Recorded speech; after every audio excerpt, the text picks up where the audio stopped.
What is up, guys? It's the Sound Alchemist, and today I'm back to bring you those 40 facts on the Warhammer 40k universe. So today my lore is focusing on the orcs, and it feels weird talking about the orcs, because obviously Gershwin plays orcs, and he loves orcs, and he is the orc expert. So, I don't know, I'm talking about a really awesome orc, so I guess I'll let it slide. Today we are talking about The Beast from the Beast Arises novels. So The Beast Arises, or The War of the Beast, it is a series of books that deal with the Emperor and the Space Marines going against the largest wall that has ever been encountered, and it is led by a war boss simply known as the Beast.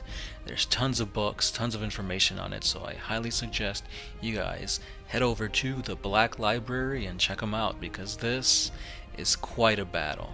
At one point, the freaking Beast grabs the Emperor with literally just one hand, and it's like just the massive scope of this. It's like you have King Kong going up against a man, and that's how big he is.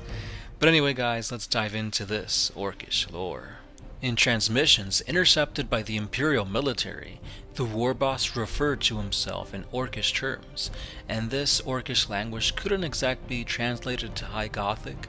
However, its rough equivalent would be the Beast, or I am Slaughter, or simply the Lord who will bring great slaughter. So the Beast-class Prime orcs that are perhaps the largest orc war bosses ever encountered, which in orc society is denoted by power, prestige, and lethality, it's said to be the size of a hab block. So the Beast made even knobs appear to be mere children in his presence, and his mouth was filled with tusks, literally the size of tree trunks. So when one was finally encountered on Ulanor, the Beast was at first thought to be a 10-meter high statue. However, when the statue moved, the Imperial invaders realized that this was indeed a massive orc encased inside battle armor. Another one of these primes orc encountered by the Imperial forces of Ulanor was said to be the size of at least a small gargant.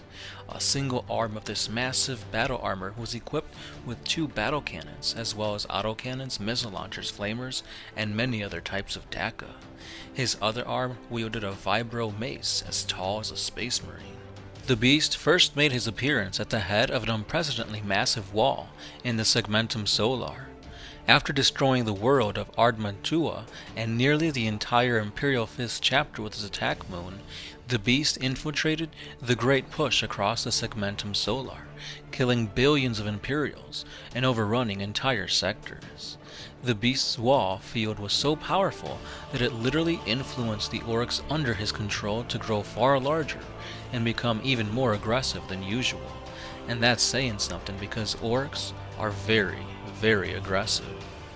Despite losing an attack moon during the battle for Port Sanctus, the Beast was able to successfully position another directly over Terra.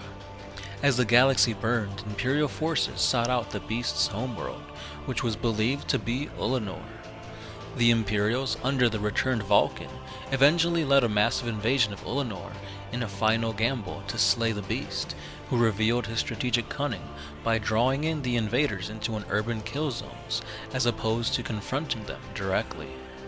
The Beast intended to delay the Imperials on Ulanor long enough until the converted attack planet could teleport to Terra using the attack moon still in orbit and wipe out the throne world once and for all. However, Vulcan was able to lead an Astartes strike directly into the part palace, part gargant of the Beast in his capital of Gorkograd, and confronted the creature directly. As per Vulcan's wishes, Lord Commander Corland evacuated his forces from the temple and allowed the Primarch to fight the Beast directly. During their duel, the Beast revealed that he spoke perfect Imperial Gothic, gloating that humanity was on its knees and that it would be finished. Vulcan, however, tackled the war boss, and they both fell into the Temple Gargant's power generator, where Vulcan became imbued with massive amounts of wall energy. Rather than being consumed by these energies, as so many others would, Vulcan had his primal and savage essence become one with it, and launched one final attack. he slammed Doom Tremor into the beast's face and detonated the genitor, causing a chain reaction that shattered the Temple Gargant and seemingly obliterated both the beast and Vulcan. Unfortunately for the Imperials, it was apparent that the beast had somehow survived this encounter with Vulcan. He announced his presence on the attack moon over Terra. Courland then had no choice but to launch a new plan to try to kill the beast, using a captured Orc Psyker and the Sisters of Silence to create a devastating force field of reverse wall energy. In this second invasion of Ulanor, the beast was seemingly killed by the ritual after an execution force led by Courland again reached its palace. However, shortly after the death, even another, larger Orc war boss appeared, and it became apparent that the beast was indeed 6 beasts, and each was a prime Orc commanding his own legion. This newly appeared war boss was identified to be the same one that had fought against Vulcan before killing Courland. With the death of Courland, Maximus Thane, the chapter master of the Fist Exemplar, rebuilt the Imperial Fists using portions of Battle Brothers from each chapter of the Last Wall. This force led a third push on Ulanor, and in this push, Thane and his entourage once again attempted to use a captured Orc Psyker in conjunction with a ritual by the Sisters of Silence to slay the beast. During this battle, the assassination team encountered one of the prime Orcs, which was speculated to be the Beast of Beasts. As it was about to wipe out the Imperial invaders, the beast's head exploded due to the psychic ritual. The remaining Beast-class Orcs and the majority of the Greenskins on Ulanor all died alongside with him. In the aftermath of the downfall of the beast, his wall crumbled, but it took many years and a century-long crusade by the Imperium under Thane to finish off his forces completely. And that's all the lore we have on the beast.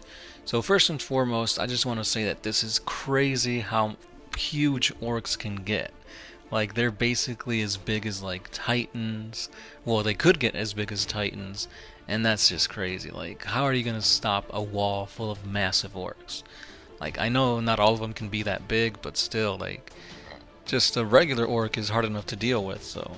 And a funny thing about this, too, is that this whole war was kind of, I guess, instigated in a way, all thanks to Horus. Because one of the things that I didn't mention in the lore was that Horus's Ulanor crusade, where he defeated one of the largest Orc walls before they saw this one. This is the actual battle that basically ascended Horus to War Master.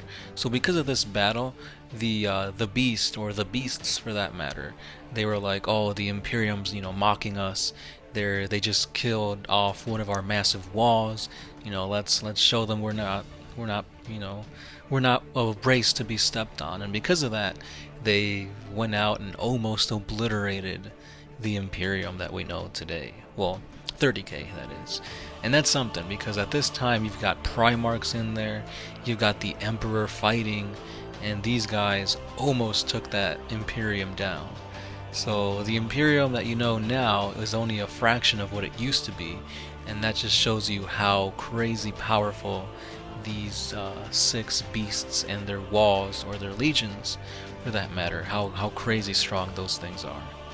I really want to get Gersh's opinion on this, so maybe he can do like a series on the Beast Arises, like going into each book and whatnot. Or maybe you can just do a response or something, because I want to know what his opinion is on the Beast. I know he's going to think it's cool and whatnot, because that is something that he actually wants. In previews for the Greater Walls, countless times you guys have asked us what units would we want in armies, what kind of special characters do we want, and Gershwin has always said that he wants a bigger hulking Orc, something akin to like a Kroot Narlock, like just like a big beast, that kind of thing.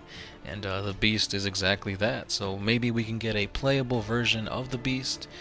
Maybe Forge World can tackle that, or something along those lines, because we are getting a lot of more Forge World exclusive models, so I think that'd be a good idea to discover, or at least come out with, especially when the release of the Orc Codex comes out.